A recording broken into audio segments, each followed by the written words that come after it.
Tontosa ny alahady lasa teo ny fetin'ny taranaka ho an'ny FJKM Ampotaka Anosifito Fanantenana, Fiaraha-mivavaka lehibe ho an'ny zanaky ny fiangonana no nentina niraisana tamin'io andro ny alahady io.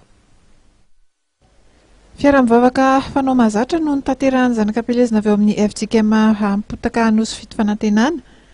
Tao amin'ny kolejy teknika Renandriamampandry no natanterahana izany.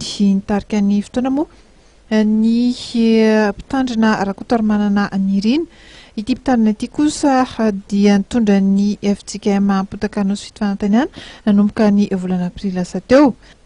Ny nampiavaka ity fiaraha-mivavaka ity dia ny fandaminana sy ny fanomanana ny atrehan'ireto zanak'apelezana ireto ny fetin'ny taranaka ho tanterahana ny 20 Jolay ho zao. Fotoana lehibe isika FJKM Ampotaka Anosifito Fanantenana amin'ny 20 ny volana Jolay zao dia tsy inona zany fa ny fetin'ny taranaka tahak'izay fa fanaontsika kanefa ny amin'ity dia miavaka satria ity indray no fotoana hifanentanantsika amin'ny ezaka lehibe ataon'ny fiangonana dia izao amin'ny 4 isika dia anokana zava-bita ireo ny fiangonana ny tilikambo ary indrindra moa ny trano vadimpiangonana voakasaitsika ho tanterahana.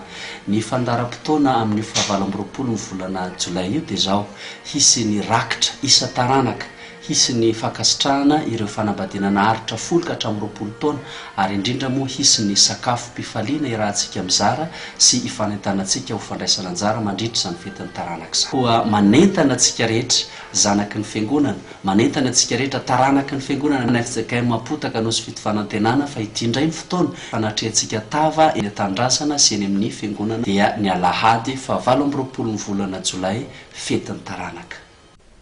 Efa samy vonona avokoa na ny kristianina ao an-toerana sy ireo zanak'apelezana ireo amin'ny fiatrehana izay. Io ihany koa ny fetin'ny taranaka voalohany iarahana amin'ny mpitandrina vaovao.